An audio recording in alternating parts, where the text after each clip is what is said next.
சென்னை மாங்காடு எல்லப்ப செட்டியார் திருமண மகாலில் 40ஆம் ஆண்டு நேரு தேசிய கலைவிழா போட்டிகள் நடைபெற்றன. பாட்டு, ஓவியம், பேச்சு உள்ளிட்ட போட்டிகளில் 350க்கும் மேற்பட்ட மாணவ மாணவிகள் ஆர்வத்துடன் பங்கேற்றனர். ஏற்பாடுகளை சென்னை திருவொற்றியூர் பாரதி பாசறை அமைப்பினர் செய்தனர். போட்டியில் வெற்றி பெற்ற மாணவர்களுக்கு ஹைகோர்ட் நீதிபதி நக்கீரன் மற்றும் லண்டன் சைபர் செக்யூரிட்டி சயின்டிஸ்ட் ஜேனுகுமார் சான்று மற்றும் கேடயம் வழங்கினார். அதிக புள்ளிகளை பெற்று ரேவூர் பத்மநாபா பள்ளி ஒட்டுமொத்த சாம்பியன்ஸ் பட்டம் வென்றது.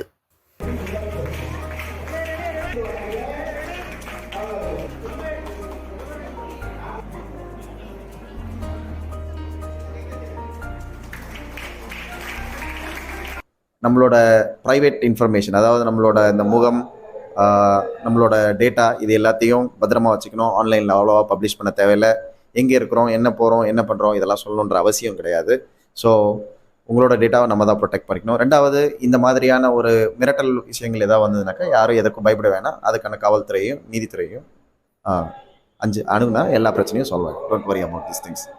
எங்கேயாவது குலுக்கல் முறையில் உங்களுக்கு நாங்கள் காசு தரோம், இது தரோம்னு சொல்லி ஃபோன் நம்பர் வாங்கினாங்கனாக்கா கொடுக்காதீங்க. நிறைய கிடைகள் இதெல்லாம் நம்பரை வாங்கி பல இடங்களில் சர்க்குலேட் பண்ணுறாங்க. அந்த நம்பர் தான் மக்கள்கிட்ட எல்லா இடத்துலையும் இருக்குது. ஸோ அதை தான் இந்த குற்றவாளிகளும் யூஸ் பண்ணி பண்ணுறாங்க. முடிஞ்ச அளவுக்கு உங்கள் ஃபோன் நம்பரை ஒரு ப்ரைவேட் விஷயத்துக்கு யூஸ் பண்ணுறதுக்கு வச்சுக்கோங்க. இதெல்லாம் உங்களோட தேவைகளோ அதுக்கு மட்டும் பயன்படுத்துங்க.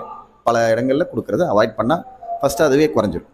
ஸோ அந்த மைக்ரோ டார்கெட்டட் அட்டாக்ஸ் வர்றது குறைஞ்சிடும். ஃபிஷிங் அட்டாக்ஸ் அது குறைஞ்சிடும் இல்லையா? எல்லா டெக்னாலஜியும் it comes with both bad and good இல்லைங்களா? ரெண்டு பக்கமும் இருக்குது, நல்லதும் இருக்குது, கெட்டதும் இருக்குது. ஸோ பெற்றோர்களோட அப்ரோச் அது எப்படி இருக்குன்னாக்கா, இது என்னோட ஃபோன், நான் உனக்கு கடனாக கொடுத்துருக்கேன், சரிங்களா? படிப்பதற்கு மட்டுமே பயன்படுத்தணும், இல்லை நண்பர்களோட சில நேரம் உரையாடுறதுக்கு பயன்படுத்தலாம். அதற்கப்புறம் அவங்களோட ஆன்லைன் ஆக்டிவிட்டீஸை மேனேஜ் பண்ண வேண்டியதும் அதை மெயின்டைன் பண்ண வேண்டியதும் பேரண்ட்ஸோட இன்னொரு கடமை. Because we are responsible for the next generation as well.